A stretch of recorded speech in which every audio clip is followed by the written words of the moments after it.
We guide you through how to find passwords on a Samsung phone so you can quickly recover save logins without installing anything extra.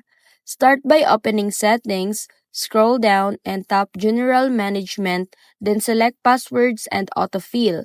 Choose Samsung Pass, which is Samsung's built-in password manager. Sign in with your Samsung account or unlock it using your fingerprint. Then, tap websites and app to see every password your phone has saved.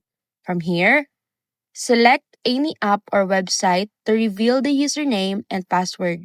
Just tap the eye icon to view it, and you can also search at the top if you are looking for a specific logins. If your passwords are saved through Chrome, instead, open the Chrome app, tap the three dots in the corner, go to Settings, and tap Password Management to view all stored passwords the same way.